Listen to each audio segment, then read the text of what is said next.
noite, meus amigos. Estamos aqui de volta. Como sempre, começamos esse programa invocando a Santíssima Virgem Maria e o Santo Padre Pio de Pietrelcina, para que roguem a Deus que nenhuma injustiça se cometa nesse programa. Vou começar aqui lendo e comentando um texto que eu mesmo acabei de postar no meu website sobre este caso da Opus Dei, que primeiro surgiu de uma primeira carta que me mandaram, eu fiz uns comentários, daí alguém reclamou, daí eu dei outras explicações, mas parece que nenhum volume de explicações será suficiente para pessoas que não desejam e talvez não podem compreender. Então vamos ler aqui. Meus comentários sobre o Opus Dei no programa True Speak foram respondidos como costumam ser no Brasil os meus comentários sobre qualquer outra entidade, grupo ou instituição, com um intenso sentimento de autodefesa corporativa, afetações hiperbólicas de indignação moral, acusações escabrosas à minha pessoa e nenhuma atenção ao conteúdo das minhas palavras. Eu deveria já ter me acostumado com essas coisas, mas às vezes insisto em ignorá-las e em continuar imaginando que um escritor, um colunista de jornal, um comentarista de rádio ou qualquer outro formador de opinião tem o direito de ser respondido segundo aquilo que disse, e não ao sabor das vagas associações de ideias que ocorram à plateia, nem muito menos das reações emocionais em cadeia que daí derivem, as quais só podem levar a discussão para longe do assunto originário e transformá-la, como quase invariavelmente ocorre, em campanha de difamação mesquinha adornada de afetações teatrais de bom mocismo. Puro jogo diversionista, por exemplo, é defender a dignidade e a santidade da obra de Dom José Maria Escrivá de Balaguer, contra quem jamais disse uma palavra contra ela, nem teria motivo para fazê-lo. O Opus Dei é uma organização mundial.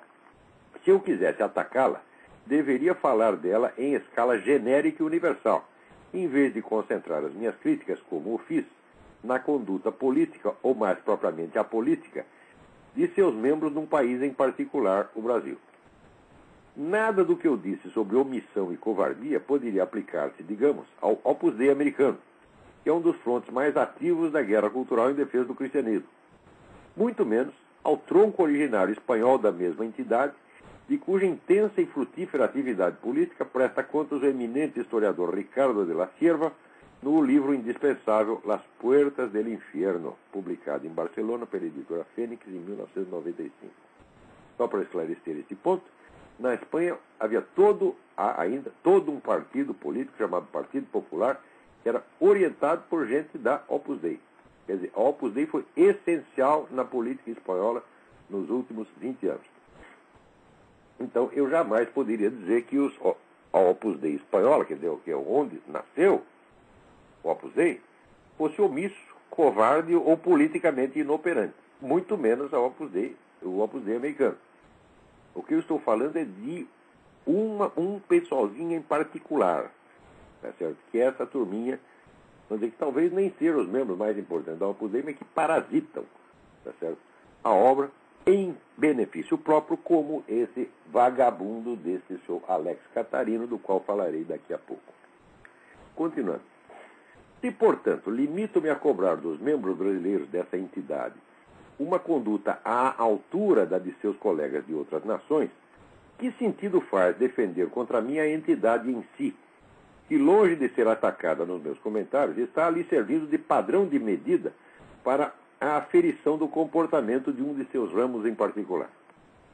É psicologicamente compreensível, mas moralmente inaceitável, que o servidor relapso, denunciado, tente se proteger ocultando-se por trás da honra e dignidade do chefe, fingindo que foi este e não ele o acusado, de modo a jogar contra o denunciante alguém mais forte e assim esquivar-se, seja de prestar contas da sua má conduta, seja mais ainda de corrigi-la.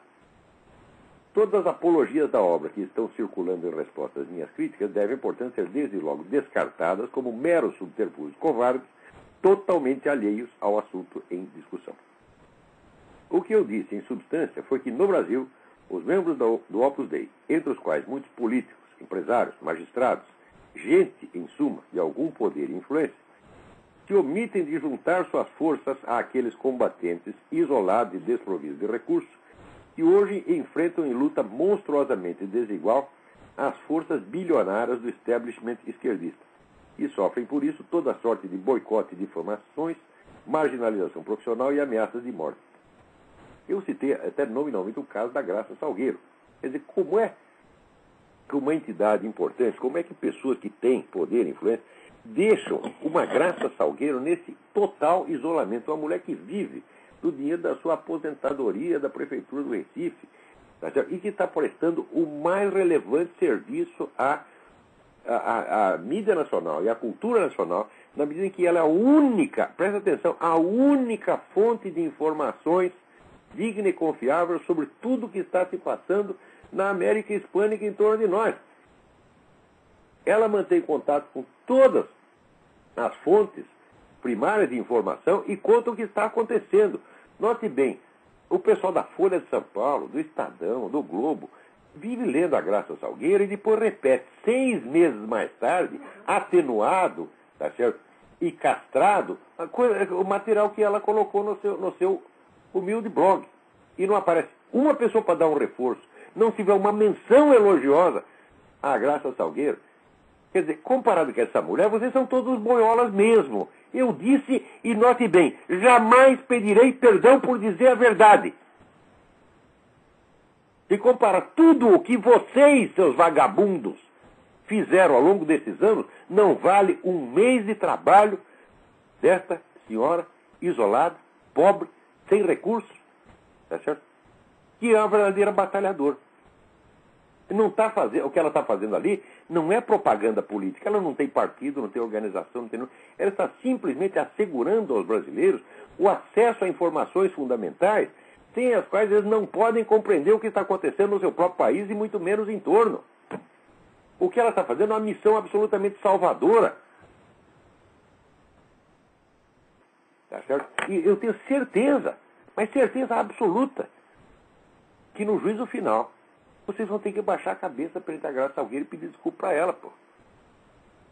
O que vocês estão fazendo é uma covardia. Vocês são homens, ela é mulher, meu Deus do céu. Vocês são ricos, ela é pobre. Vocês são poderosos, ela é inerme. E ela está lutando e vocês a deixam absolutamente sozinha. Não fazem nada para socorrer. Veja esse caso do Júlio Severo. O Júlio Severo não é católico, é um evangélico, mas dentro do contexto maior da religião cristã, participa até certo ponto da mesma fé nossa, e nós temos obrigação de socorrer. O homem está tendo que viver escondido, meu Deus do céu, de tanta perseguição que sofre, não pode sair na rua. Foi alguém lá do Opus Dei dizer, Júlio Severo, está aqui um dinheiro para você viajar para fora do país. Nós arrumamos, nós que temos ramificação no mundo inteiro, né, na Espanha, na Alemanha, na Itália, na França, nos Estados Unidos, nós aqui arrumamos um emprego para você aqui, sei lá, em qualquer outro país. Saia daqui porque você está correndo risco aqui. Foi alguém lá fazer isso? Se foi, eu peço desculpas para vocês. Se não foi, peçam desculpa para mim, vagabundo. E peçam para o Júlio Severo. Vamos continuar aqui. Isso é um fato empiricamente comprovável. Não podendo negá-lo, não tendo um currículo de serviços prestados à causa da liberdade para tapar a minha boca com ele, os acusados apelam então à desconversa e às gesticulações histriônicas de dignidade ofendida, e só podem servir de provas suplementares em favor de minhas declarações. Pois olha, eu estou dizendo, vocês se omitiram no caso da Graça Salgueiro, vocês se omitiram no caso do Júlio Severo, vocês se omitiram no caso do José Carlos Graça Wagner, que eu vou mencionar daqui a pouco, que foi o sujeito que era um membro do Opus Dei, e dedicou anos da vida dele a investigar e documentar as atividades do Foro de São Paulo. E quando o sujeito se tornou doente, incapacitado para trabalhar, e depois morreu, o que alguém do Opus Dei fez para recolher aquela imensa documentação que ele reuniu, tá certo? E esclareceu o povo brasileiro contra o crime que estava sendo praticado contra ele. Algum de vocês fez alguma coisa? Não, seus vagabundos. Vocês deixaram o homem sozinho e deixaram toda a documentação que ele reuniu apodrecendo em caixote. Vocês ajudaram a ocultar o Foro de São Paulo. Vocês são culpados disso. E vocês devem desculpas ao país inteiro por isso. Vai dizer, você não tinha recurso, você não tinha dinheiro para pagar um secretário para ir lá dizer, olha aqui, classifica aí o material do Dr. Graça Wagner, classifica e vamos botar em ordem e vamos divulgar isso aí para o país inteiro. Vocês fizeram isso? Não. E era um membro da sua própria organização. Aqui, seu Alex Catarino, seu João Ricardo Moderno, seus vagabundos, tá certo? Foram ajudar esse seu colega, esse seu irmão, na hora que ele precisava. E esse também sofreu tudo quanto é tipo de ataque.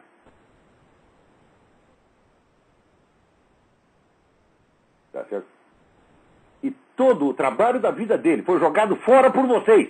Se não fosse eu para recolher aquilo, ninguém já... Eu recolhi e publiquei o que podia. As atas completas, quase completas do Foro de São Paulo, que eu publiquei no Mídia Sem Máscara. Se não fosse isso, ninguém jamais teria ficado sabendo de Foro de São Paulo. E todo o trabalho do José Carlos Graça Wagner teria sido jogado no lixo. Graças a vocês, seus vagabundos. Vamos lá. Dentre as inúmeras mensagens que recebi, uma só tentou levantar contra meus argumentos um fato. Um único fato isolado que parecia contraditá-los. Abre aspas. José Maria Escrivá, escreve o missivista, aliás, bastante gentil, diz que se há algo absurdo para o nosso espírito, seria admitir que alguém deixe de ser católico ao entrar na Assembleia. A nós nos é muito cara a ideia de ser santo no cotidiano, como o exemplo de Gaulle que o senhor citou. Registra, professor, que um dos que revelaram o Foro de São Paulo foi o Dr. Graça Wagner, que por sua vez foi barbaramente perseguido. Ele era particularmente grato e amigo da obra. Fecha aspas. Essa alegação é verdadeira, mas o primeiro a apresentá-lo fui eu mesmo, no número de junho de 2006 da revista Digesto Econômico, edição especial sobre o Foro de São Paulo. Abre aspas. O pioneiro inconteste na investigação do fenômeno Foro de São Paulo foi o advogado paulista José Carlos Graça Wagner, homem de inteligência privilegiada que muito me honrou com a sua amizade. Ele já falava do assunto com aguda compreensão da sua importância histórica e estratégica por volta de 1995, quando o conheci. Em 1999, a documentação que ele vinha coletando sobre a origem e as ações da entidade lotava um cômodo inteiro de sua casa. E uma prova da criteriosidade intelectual do pesquisador foi que só a partir de então ele se sentiu em condições de começar a escrever um livro a respeito. Na ocasião, ele me chamou para ajudá-lo no empreendimento, mas eu estava de partida para a Romênia e com muita tristeza declinei do convite. Maior ainda foi a tristeza que experimentei anos depois, quando, ao retomar o contato com o Dr. Wagner, soube que o projeto tinha sido interrompido por uma onda súbita e irrefreável de reveses financeiros e batalhas judiciais que terminaram por arruinar a saúde do meu amigo e de sua esposa, ambos já idosos. Não sai da minha cabeça a suspeita de que a perigosa investigação em que ele se metera teve algo a ver com a repentina liquidação de uma carreira profissional até então marcada pelo insucesso e pela prosperidade. Pelo sucesso e pela prosperidade. Fecha aspas. Longe de contradizer ou atenuar as minhas críticas, o total descaso dos membros do Opus Dei brasileiro pelas pesquisas iniciadas por esse grande batalhador é a prova mais contundente daquilo que eu disse. Se reunida e publicada, a documentação coligida pelo Dr. Graça Wagner teria bastado para bloquear a ascensão triunfante do esquerdismo no Brasil. Se os membros do Opus Dei no Brasil tivessem um pingo de senso do dever, jamais teriam deixado que esse material explosivo continuasse abandonado por anos a fio em caixotes empoeirados, enquanto os próceres do esquerdismo, protegidos da revelação de seus vínculos com o terrorismo e o narcotráfico, iam brilhando em público como exemplos de moralidade impoluta.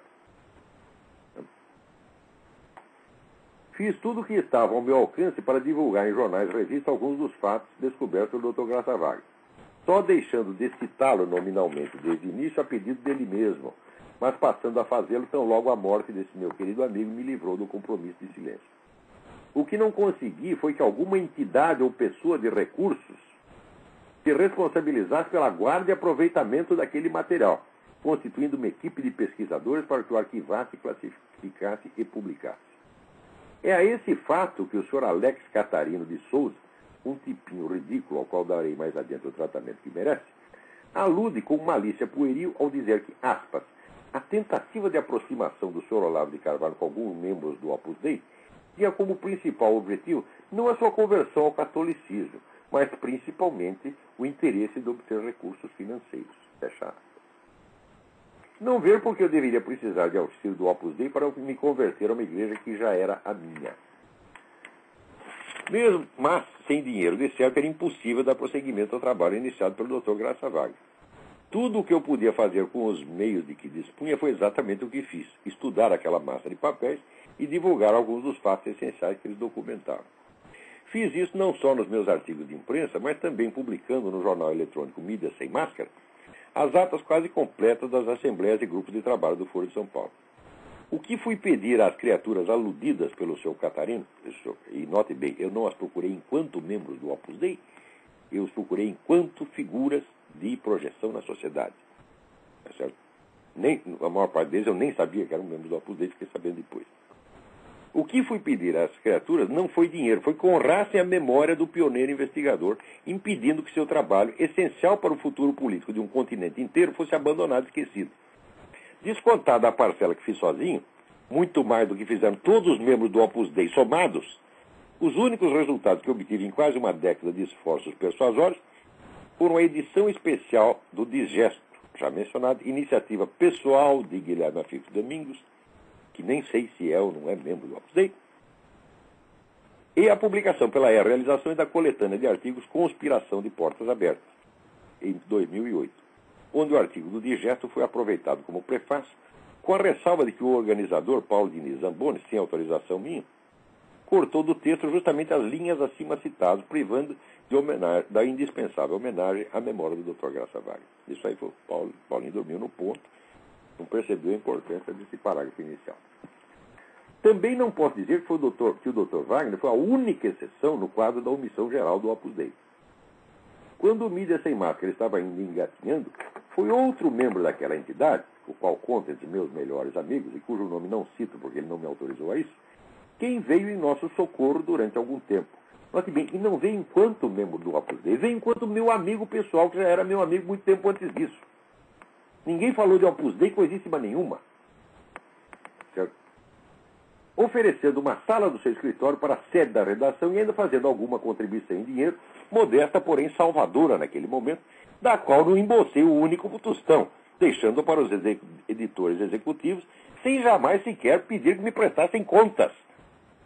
Como, aliás, também fiz com as demais ajudas recebidas pelo jornal, seja do IRI, Independent Republican Institute, seja da Realizações, seja de outras fontes das quais não fui nem mesmo informado.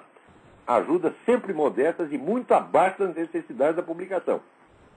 Toda a minha relação com Mídia Sem Máscara consistiu em alimentá-lo com dinheiro do meu próprio bolso enquanto necessário e em nada receber mais tarde que proviesse do bolso alheio.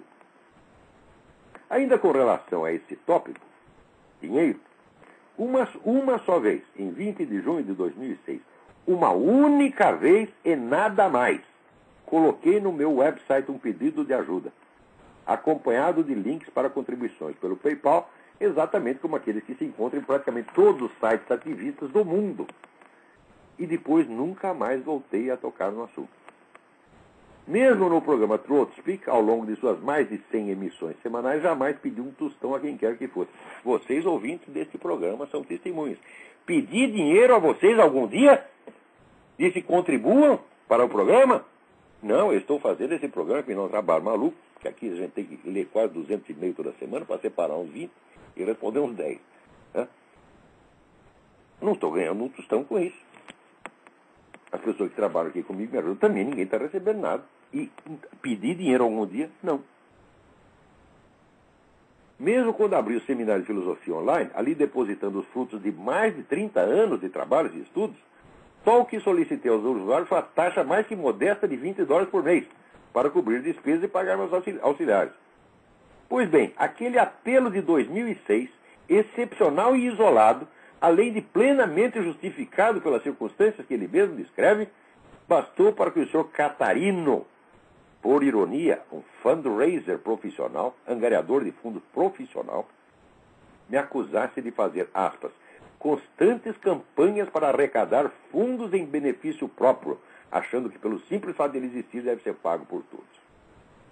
Ou seja, o sujeito diz que eu estou o tempo todo fazendo campanhas para angariar dinheiro em troca de nada. Ou seja, eu não estou dando nada, não estou dando 30 anos de trabalho, gravações, apostilas, aulas, presença pessoal, tá certo? Assistência pessoal que dou a centenas de alunos, seja por telefone, seja por e-mail, seja aqui pessoalmente, quando eles vêm, se hospedam na minha casa, nunca deram um tostão. Nem pedi, nem aceitaria, porque são meus hóspedes. Ou seja, eu pedi uma vez uma contribuição em troca de tudo isso, e esse vagabundo, esse canalha, esse filho de uma puta, esse viadinho chamado Alex Catarino de Souza, vem dizer que eu faço constantes campanhas para angariar dinheiro em troca de nada. E ainda diz que é cristão, e nas linhas seguintes diz, olha aqui, sem a oração perdemos a noção da caridade e não somos capazes de combater as falsas ideias, mas apenas atacar pessoas. Quer dizer que o senhor, não entendeu, o senhor Catarino, o voracíssimo Olavo de Carvalho, que só pensa em dinheiro, quer dinheiro, pede dinheiro para todo mundo em troca de nada, é uma ideia e não uma pessoa. Quer dizer, esse santarrão de merda é aceito por gente do Opus-Dei, por gente da igreja, como sendo um representante digno e como sendo até um educador, quando é um analfabeto. Nós vamos ver a carta dele daqui a pouco, diz que a missão dele é espalhar cultura. Ele deve ser tão generoso, tão cristão, que ele quer espalhar, dar cultura para todo mundo, menos para ele mesmo. O filho da puta não aprende a escrever e quer posar de grande educador, de reformador da cultura e da educação brasileira. Isso é uma vergonha, isso ainda é pior do que o Gilberto Gil. O Gilberto Gil tem mais cultura do que ele, meu Deus do céu. Agora, ele é o fundraiser, ele é o sujeito que angaria dinheiro para esse negócio chamado CIEP. Daqui a pouco comentarei essa entidade.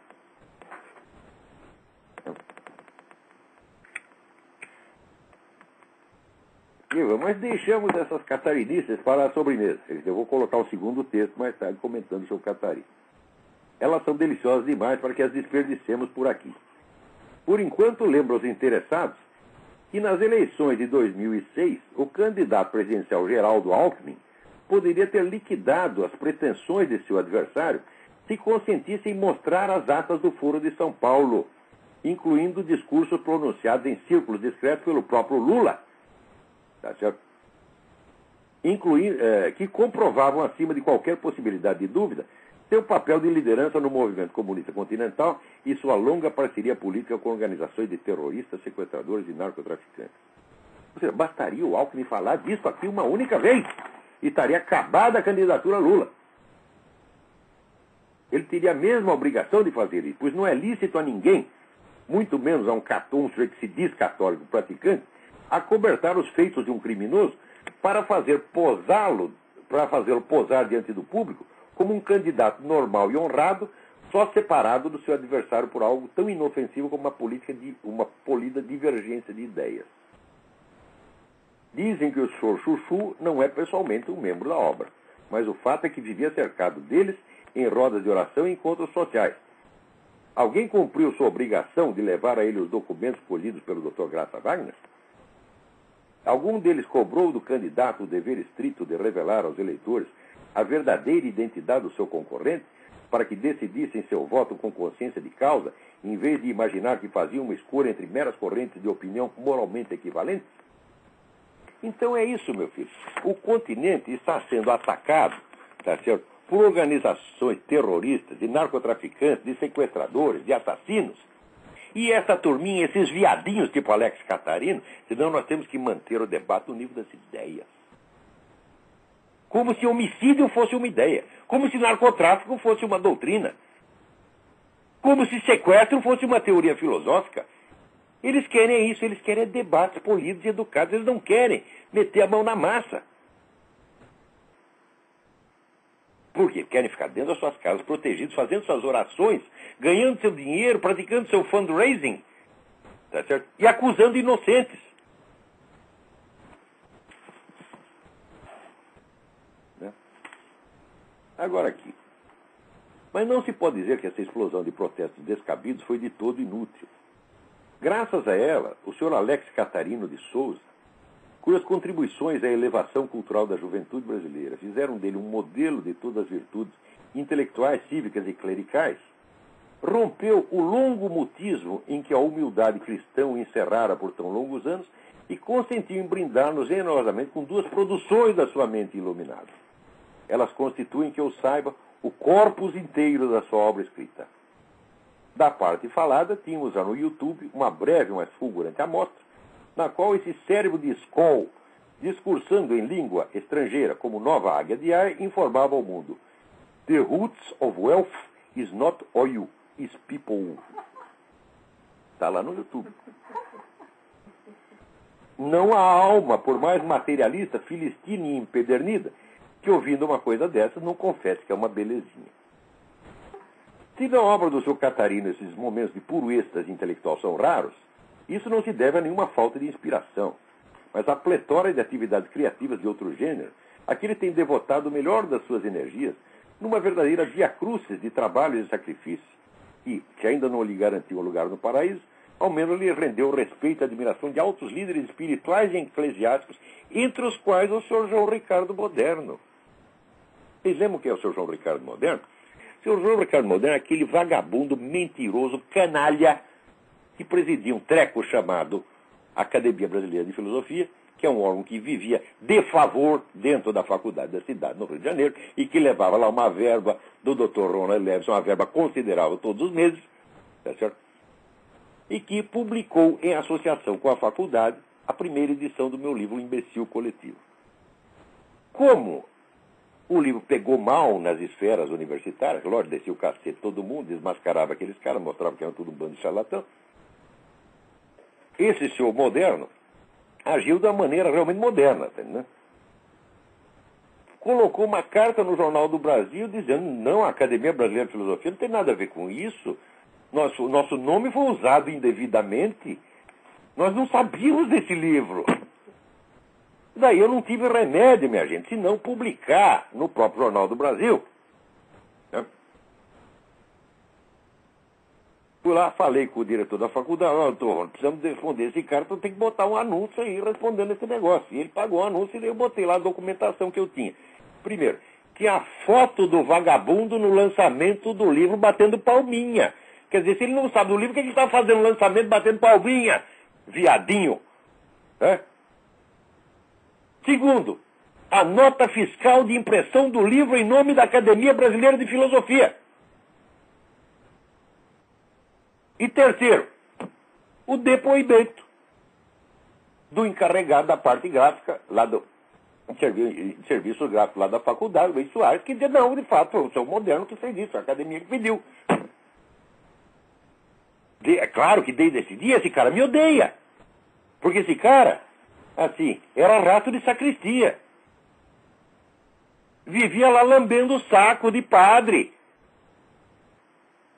E enganou até o venerável monge, que era o Dom Odilão Moura. Quando eu protestei, ele falou: não, você está enganado. O João Ricardo Moderno é uma alma cristã. Alma cristã é uma conversa, porra. Isso é um mentiroso, um vagabundo difamador barato, como esse senhor Alex Catarino. Continuemos aqui. Vejamos quem é agora o senhor Alex Catarino. Caso esse país de ingratos desmemoriados já não se recorde, foi o senhor Catarino que no ano de 2003, em troca de dinheiro do governo petista, transformou o Fórum da Liberdade, o único círculo de debate verdadeiramente democrático do país, num espetáculo cultural ao gosto da moda, com batucadas e filmes esquerdistas, ocupando metade do tempo que em outras rodadas do mesmo certame foi desperdiçado com palestras de José Oswaldo de Meira Pena, Eduardo Janeta Fonseca e outros intelectos menores, entre os quais esse que lhes fala. O sujeito quase matou o Fórum da Liberdade para pegar dinheiro da Lei Rouanet. Vendeu o Fórum da Liberdade para a esquerda, porra. E é esse o vagabundo que fica aí posando de moralista. Né?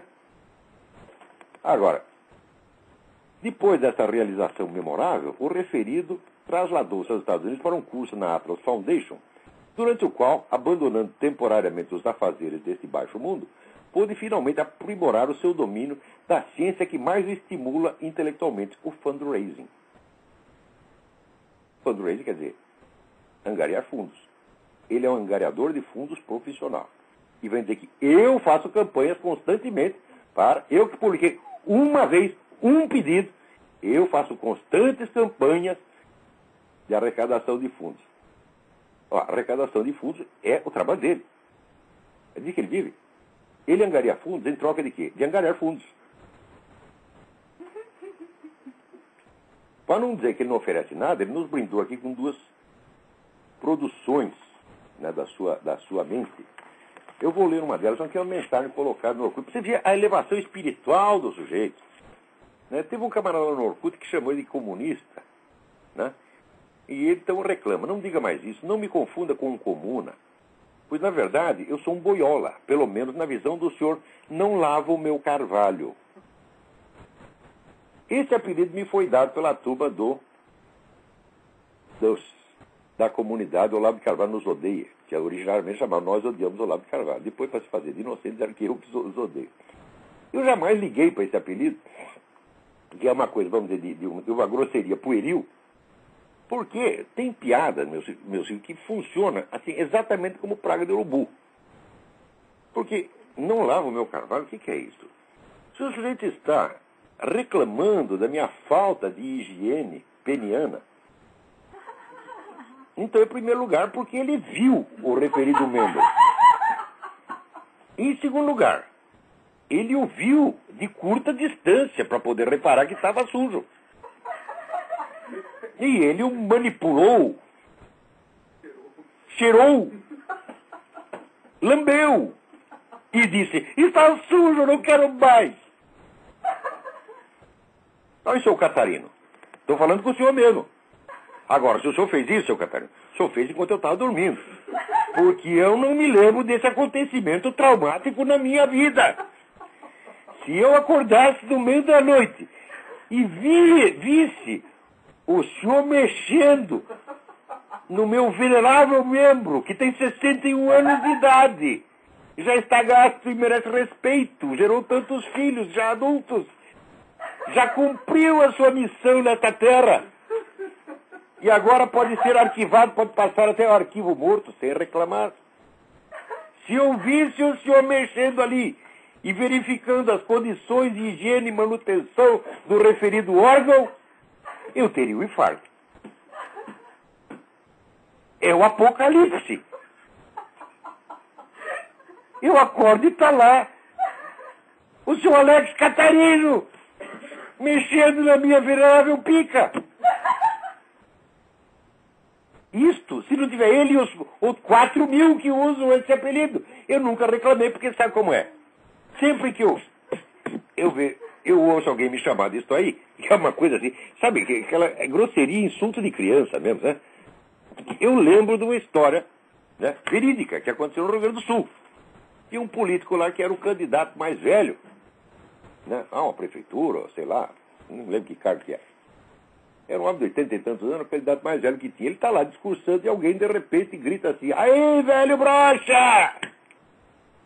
E ele disse, meu filho, está reclamando do quê? Eu vim aqui apenas pedir o seu voto e não comer o seu cu. Então, sempre quando eu vejo esse negócio, não lavo meu carvalho, eu também pergunto, estou reclamando do quê? Eu não estou pedindo para você mexer, para você cheirar, para você lamber. Se eu não lavo, é problema meu filho. Agora, se vocês querem intensamente, então não há nada que eu possa fazer. Isso aqui, para vocês verem, o seu Alex Catarino é autor de 2 obras. Uma é essa mensagem colocada no Orkut, dessa elevação espiritual e intelectual fora do comum. Né? E depois continua reconhecendo assim, boiolinha sim, comunista não. Ele não é nem boiola, é boiolinha. Você vê, quer dizer, o sujeito fala de si próprio com aquele carinho, né? É boiolinha, sou boiolinha, sou boiola. Boiola é muito grosseiro, boiolinha. Né? E ainda justifica. Como dizia o Bruno Tolentino, entre um padreco comunista e um pedófilo, ele preferiu o segundo, que abusava apenas do corpo e no varejo, enquanto o outro abusava na mente e não atacava. Quer dizer, está certo. Eu nunca disse que você é comunista, Alex Catarina. Eu digo que você é um boiola. E uma boiola, depois disso que você fez, é até elogio. Porque você é um mentiroso, salafrário, vigarista, picareta. Você está entendendo? A presença de um sujeito como você em qualquer órgão cultural que se diga cristão é uma vergonha. Enquanto gente como você não for expelida da cultura superior do Brasil, esse país jamais vai se levantar. Porque aqui, cultura, em primeiro lugar, se passa pelo exemplo. Você adquire cultura, você aprende, daí você passa. Não é coletando dinheiro, não é vindo aqui na Atlas Foundation, você é para aprender fundraising, que você vai espalhar cultura. Né? Porque também, ele está dizendo que... Não, vamos ler aqui um pedaço da carta dele, que é uma verdadeira maravilha, mas uma maravilha. Ele disse aqui, já começa com aquele tom, né, untuoso de cristão. É com grande tristeza, mas nutrido por um senso de dever em alertá-los, informo que minhas suspeitas de que a tentativa de aproximação do Sr. Olavo de Carvalho com alguns membros do Opus Dei tinha como principal objetivo não a sua conversão ao catolicismo, mas principalmente o interesse de obter recursos financeiros. Vocês perceberam, né? Informo que minhas suspeitas de que papapá, cadê o resto da frase? Essa porra não tem conexão de sujeito e predicado.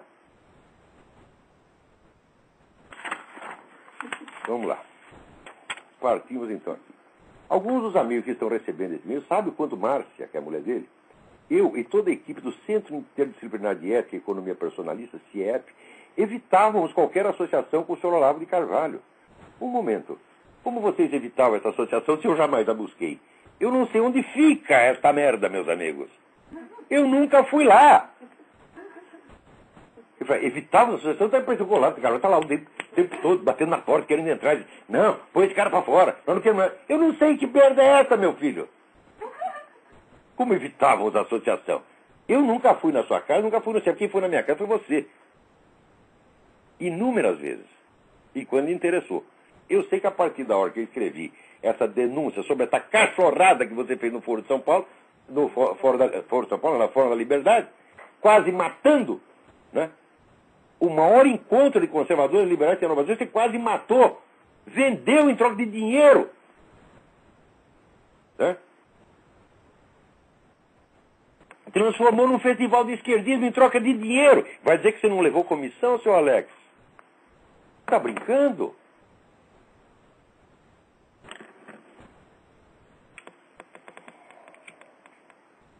É preciso ter saco com essa gente, viu?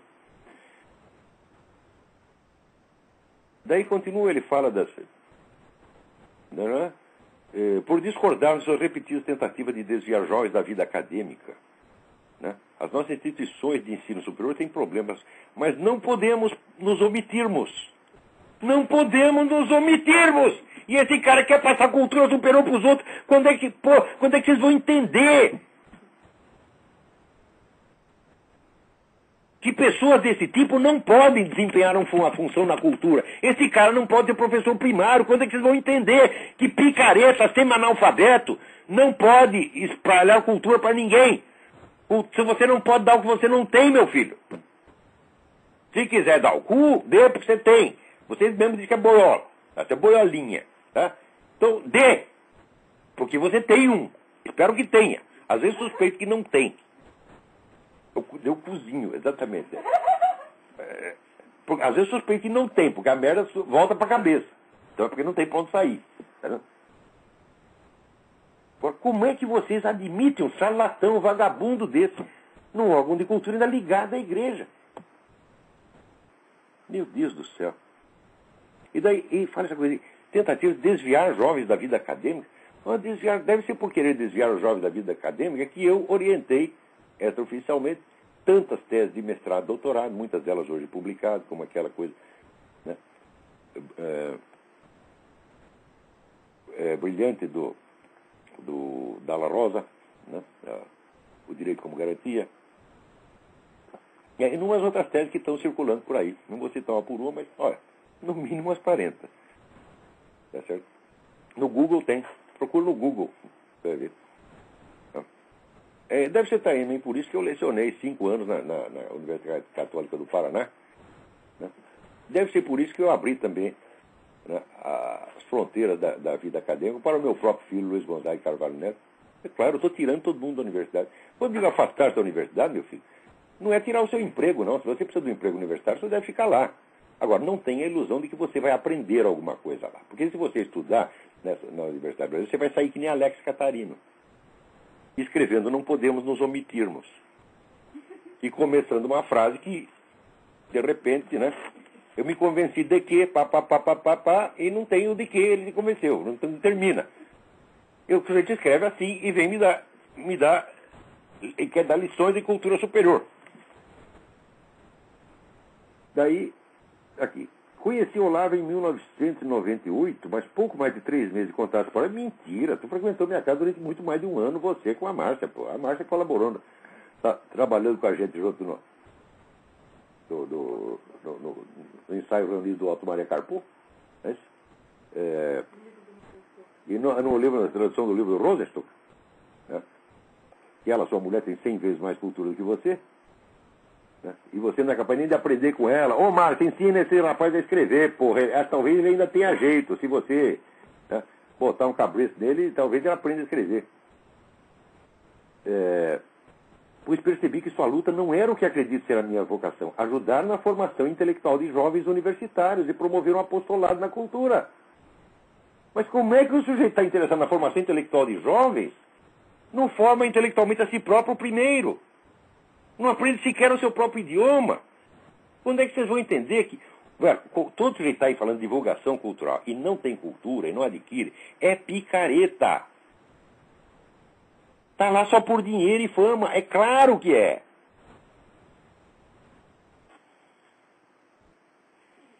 E assim vai. O grande problema... Agora o senhor o senhor Olavo de Carvalho lança um ataque contra o Opus Dei.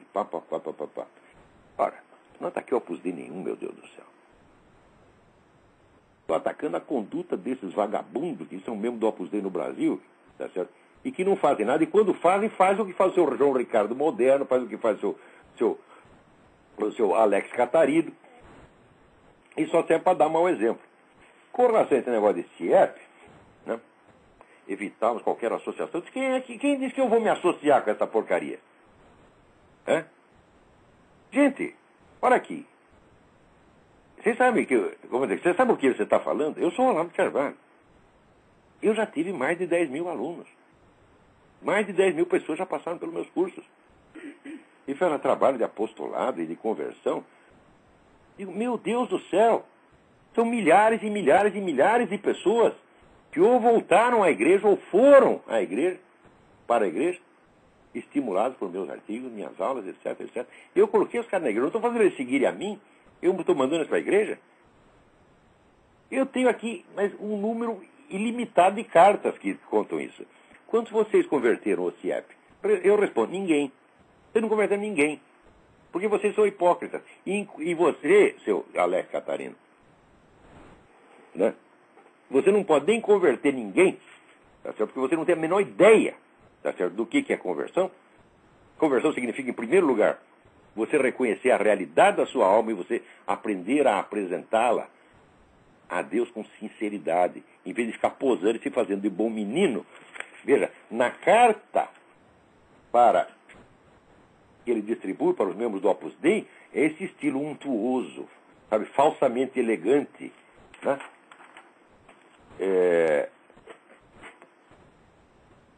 Mas no Orkut, onde ele não está à vista dos membros do Opus Dei, o estilo é esse, não lava o meu carvalho. Meu filho, quando tenho que xingar, eu xingo na frente de qualquer um. Né? Agora, muito bem. É claro, eu não tenho nada contra o CIEP, mas vocês não vão querer comparar o que vocês fizeram nesses anos com o que eu estou fazendo há 40 anos. Vocês não vão querer comparar 2 ou 3 conversões que podem ter acontecido lá dentro a milhares de conversões que aconteceram pelas minhas mãos, porque Deus usa os instrumentos mais paradoxais, usa até um filho da puta que nem eu, para botar esses caras na igreja. E o pessoal da igreja sabe disso. O pessoal do Opus Dei sabe disso. Recebi algumas cartas deles que confirmam isso inteiramente. Essa mesma semana chegou 3 ou 4 cartas dizendo, olha, muito, muito obrigado, né? Vou ler só uma que chegou esta semana aqui. Esta semana. Né? Prezado mestre irmão em Cristo, Olavo. Aí ele conta como é que foi a conversão dele. Então, Olavo, mais uma vez tenho certeza, Deus usou seus lábios para abençoar pessoas, para tirar pesos de ombros, dúvidas de corações, para trazer a paz e conforto que só Ele, Jesus Cristo, dá. Graças a Deus por você, meu irmão. Que o Senhor o abençoe, que você continue sendo essa bênção maravilhosa que leva a verdade e liberta corações cativos do maligno. Eu fiz isso. Eu sou um merda, mas eu fiz isso. Agora, você, né, me mostra aí o rol das pessoas que você, às quais você converteu, ou às quais você deu elevação cultural. Isso é tudo fingimento. Anote bem. O CIEP é presidido por um amigo meu, o Ior. Pergunta ao Ior se ele acha que o trabalho desempenhado pelo CIEP desde a sua fundação se compara a esses meus 30 anos de trabalho. Pergunta para ele se ele fica se gabando de ter feito não sei quantas conversões, como presidente do CIEP, não pessoalmente, tá certo? Desde que assumiu esse negócio, se ele pode comparar isso com o trabalho que eu tenho feito.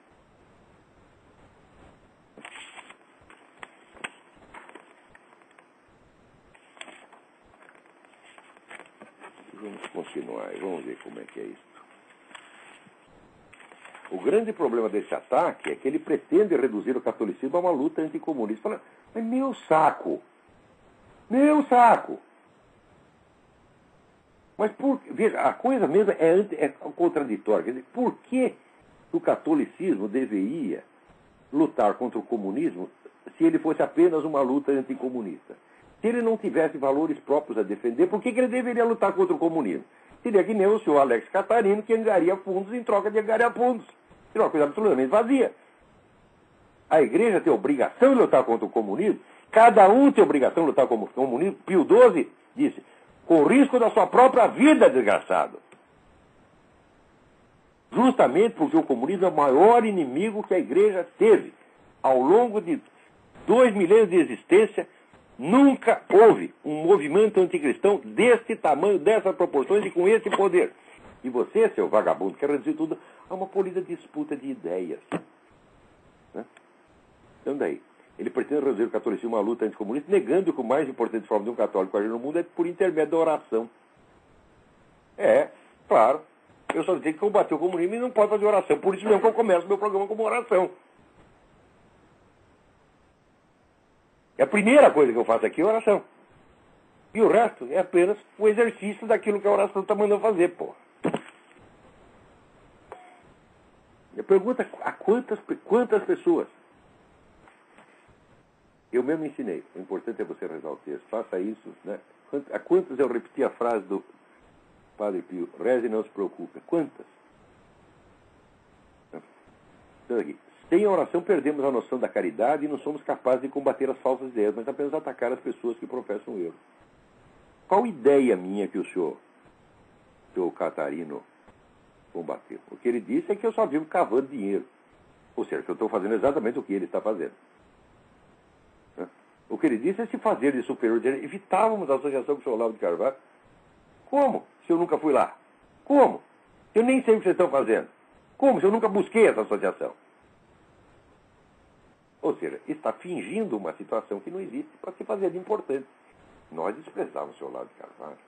Eu digo, não, meu filho, o Olavo de Carvalho despreza você há muito tempo. Eu nunca procurei você, foi você que me procurou. Mais adiante vem aquele aqui fazendo o cristianismo. Porque o cristianismo não é uma corrente filosófica, nem uma ideologia como uma corrente filosófica, mas um fato. E olha aqui, essa coisa de que o cristianismo é um fato, não é novidade, mas quem a introduziu na mídia brasileira fui eu. Eu que comecei a falar isso. E recebi pau de tudo quanto é lado, inclusive de gente do Opus Dei. Como? O cristianismo é uma doutrina.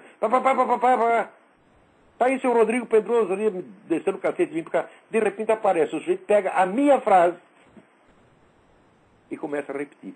Só que nos Estados Unidos isso é crime. Nos Estados Unidos isso é plágio.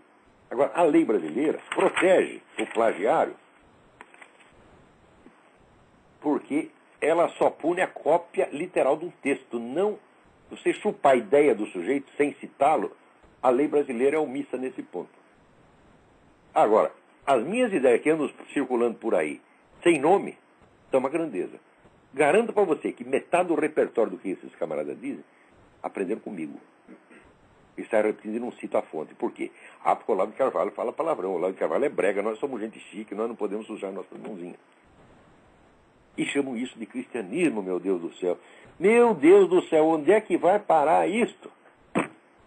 Que decadência humana, que podridão, que sujeira. Aviso você, gente como o seu Alex Catarino tem que ser expelida a pontapés da vida cultural. Ele não pode ser expelido da igreja. Ó, você vai ajoelhar no milho e ficar rezando quietinho durante 20 anos. Não vai dar palpite, não vai abrir essa sua boca de onde só sai merda.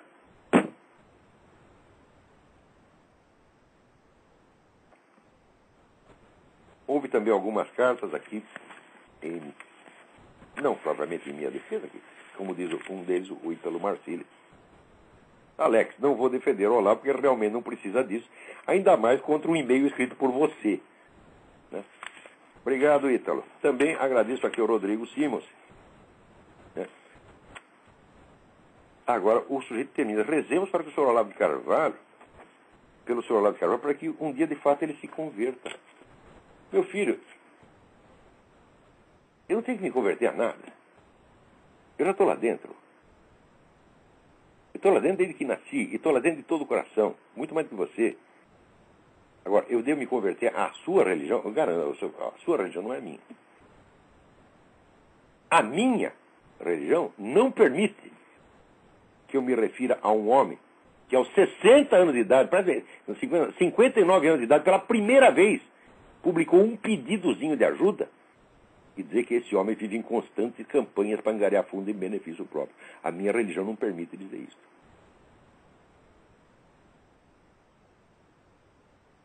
Ou seja, você me deve desculpas públicas por isto e por usar este apelido, não lavo meu Carvalho. E, sobretudo, me deve desculpas públicas por escrever para os membros da Opus Dei nesse estilo untuoso e, escondido lá no Orkut, usar essa outra linguagem. Porque eu uso a mesma linguagem para falar qualquer um. Se eu tiver que chamar você de viado, eu chamo, pode ser cardeal, arcebispo, de viado e ladrão, do que quer que for, eu falo na mesma linguagem para todos. Para você não. Tem uma linguagem, né, num ambiente elegante e outra, né, no escondidinho. Você é um hipócrita, você é um sepulcro caiado, você é podre, Alex Catarino. Tinha outros assuntos aqui, mas acho que não há mais tempo. Né? O nosso tempo acabou. Então, muito obrigado a todos e até a semana que vem.